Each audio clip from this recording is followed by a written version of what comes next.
पलासपुर, एक शांत लेकिन अजीब सा गांव जहां अंधेरे बादलों ने आसमान को ढक रखा है। गांव के बीचों बीच एक पुराना खंडहर घर, वो घर जहां कभी एक भगत रहता था। लोग कहते थे कि वह काला जादू करता था, उसने जानवरों और बच्चों की बलि दी थी। संतन गांव का एक साधारण आदमी हर दिन भगत के घर के पास से गुजरता था, लेकिन आज उसकी नजर उस सुनहरे कपड़े पर पड़ी जो घर के पास लिपटा हुआ था। उसके दिल में डर था, लेकिन उसने नजरअंदाज किया और तेजी से वहां से आगे बढ़ गया। रात के 3 बज चुके थे। संतन अचानक जाग गया, प्यास लगी थी। उसने पानी पीने के लिए खिड़की की ओर देखा तो उसे दूर खेत में एक सफेद कपड़े पहने हुए व्यक्ति दिखाई दिया, पर उसका सिर नहीं था। उसने आवाज लगाई, कौन है? लेकिन कोई जवाब नहीं आया। अगली रात फिर वही वक्त, 3 बजे। इस बार वो व्यक्ति और पास आ चुका था, बस कुछ ही कदम की दूरी पर। संतन ने फिर आवाज लगाई, कौन हो तुम? लेकिन सिरहीन आकृति बस खड़ी रही। उसकी सफेद कुर्ता चांदनी में साफ चमक रही थी। गांव के लोग रात में आग के पास बैठे थे, डर की कहानियां सुनाते हुए। भगत मर चुका है, लेकिन उसकी आत्मा अभी भी हमारे बीच है, एक बुजुर्ग ने कहा। सब सहमे हुए थे।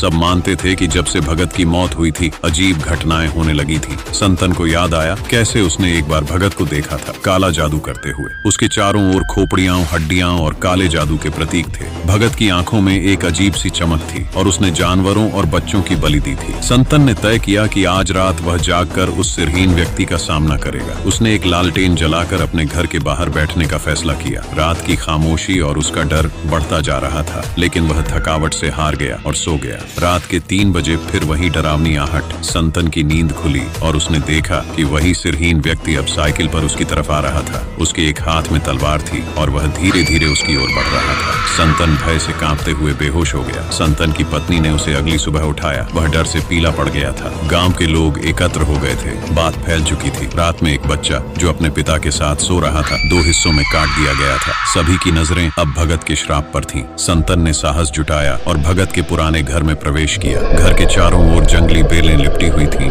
दरवाजे से आवाज आई जैसे किसी ने उसे हजारों साल बाद खोला हो। अंदर हर चीज धूल से ढकी हुई थी और हर कोने में अजीब और डरावनी वस्तुएं थीं।